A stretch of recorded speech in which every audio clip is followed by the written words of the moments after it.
Hi అండి. మనం ఇప్పుడు ఒక మంచి స్వీట్ రెడీ చేద్దామండి. అదేంటంటే వేరుశనగ పప్పులు వేపే పని లేకుండా వాటిని నానబెట్టుకుని ఒక గంటో, గంటన్నర నానబెట్టుకుని మన ఇష్టం అన్నమాట. ఉదయానికి నానబెట్టడం గుర్తుండదేమో అనుకుంటే రాత్రైనా నానబోసి ఉంచుకున్నా ఏమవ్వదు. ఇంకా దాన్ని కడిగి మిక్సీ పట్టి ఉంచుకోవడం. ఇంకా తర్వాత ఈ పాకాన్ని బెల్లం అంతా కరగనిచ్చి పొయ్యి మీద కాసేపు ఉంచితే కరిగిపోద్ది కదా, దాన్ని తీసి వడపోయటం అన్నమాట. వడపోసి ఇప్పుడు ఈ బెల్లపు సిరప్ ఉందో చూసారా, దీన్ని ఒక బాండీలోకి పోసి చక్కగా, ఈ బాండీ మాదైతే వాణి తీసుకొచ్చిందమ్మా, బాగుంది.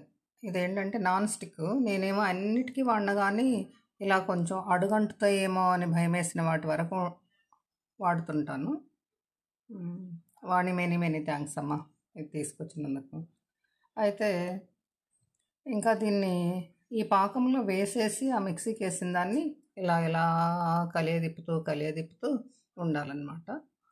అయితే హైలో పెట్టే కన్నా కూడా దీన్ని వీలైనంత వరకు మీడియంలో పెట్టుకోవటం. హైలో పెట్టుకుంటే మీరు ఇక్కడే ఉండి, అంటే పొయ్యి దగ్గరే ఉండి జాగ్రత్తగా తిప్పుకోవాలి. ఆ తర్వాత కొంచెం యాలకులు, ఒక 5-6 యాలకులు తీసుకుని వాటిని ఏదైనా చిన్న బ్లెండర్కి వేసుకున్నా పర్లేదు, కొంచెం పంచదారతో పాటు.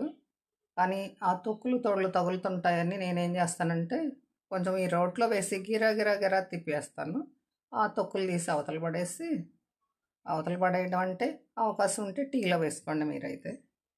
అయితే ఇంకా దీన్ని కొంచెం ఈ యాలకుల పౌడర్ దీనిలో వేసేసి చక్కగా తిప్పేసిన తర్వాత, ఇది దగ్గరికి వచ్చిన తర్వాత దీనిలో ఒక 2 స్పూన్లు 3 స్పూన్లు, అంటే కొంచెం ఎక్కువగా వేసినా పర్లేదు, ఏం కాదు, అడుగంటకుండా ఉంటుంది అనమాట.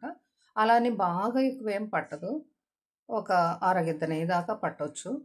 దాన్ని వేసి బాగా తిప్పిన తర్వాత ఇంకా తిప్పి జాగ్రత్తగా అడుగంటకుండా భద్రంగా తీసి, ఇదొక సూపర్ ఫాస్ట్ స్వీట్ అన్నమాట. మంచి హై ప్రోటీన్స్తో ఉంటుంది.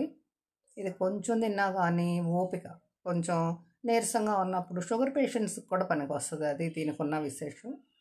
ఎందుకంటే మనం అచ్చం బెల్లంతోటే చేసాం కాబట్టి, వేరుశనగ పప్పులకి ఏం ప్రాబ్లం లేదంటున్నారు కాబట్టి కొంచెం షుగర్ పేషెంట్స్ తీసుకున్నా ఏం ప్రాబ్లం లేదు.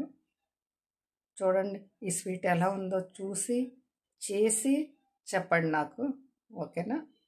మరి ఇంకా దీన్ని చిన్నగా లడ్డులాగానైనా చేయొచ్చు, కానీ నేను వేరుశనగ పప్పుల హల్వా రెడీ చేశాను అనమాట.